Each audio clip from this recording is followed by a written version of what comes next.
നിങ്ങളുടെ ഇഷ്ട പരമ്പരകൾ എക്സ്ക്ലൂസീവായി സൺ നെക്സ്റ്റ് ആപ്പിലൂടെ തികച്ചും ഫ്രീ ആയി ഇപ്പോഴേ ആപ്പ് ഡൗൺലോഡ് ചെയ്യൂ.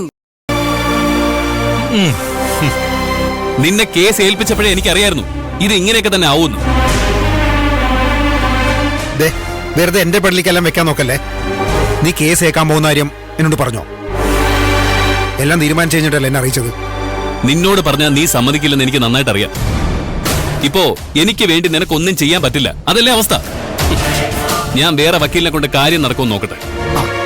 നിനക്ക് വേണ്ടിയേ നന്ദഗോപാൽ മാരാറ് വന്നാലും ഇന്ന് ജാമ്യം കിട്ടില്ല. അതെന്താ? നീ മയക്കുമരുന്ന് കേസിനകത്തായിരിക്കുന്നത്. സ്റ്റേഷൻ ജാമ്യത്തിന് കൊണ്ടുപോകാൻ പറ്റില്ല. ഇനി കോടതിയിൽ നിന്ന് മാത്രമേ നിനക്ക് ജാമ്യം കിട്ടൂ. എന്നാ കോടതിയിൽ നിന്ന് എടുക്കണം. ഇന്ന് ഞായറാഴ്ചയാ.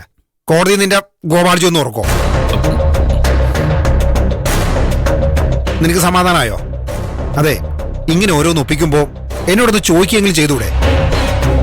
സ്വയം നശിക്കാൻ തീരുമാനിച്ച് എന്ത് ചെയ്യാൻ പറ്റും?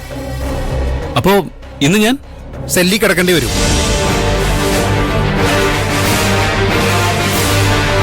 ഇപ്പൊ എങ്ങനെയുണ്ട് ഗിരി? ഞാൻ പറഞ്ഞില്ലേ നിനക്ക് ജാമ്യം കിട്ടില്ല.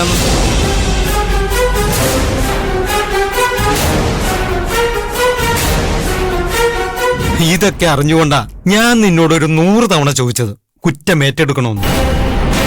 ഒന്നുകൂടി ആലോചിച്ചിട്ട് പോരെയെന്ന്.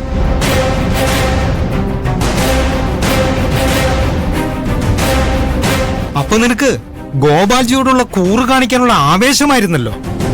അനുഭവിച്ചോ?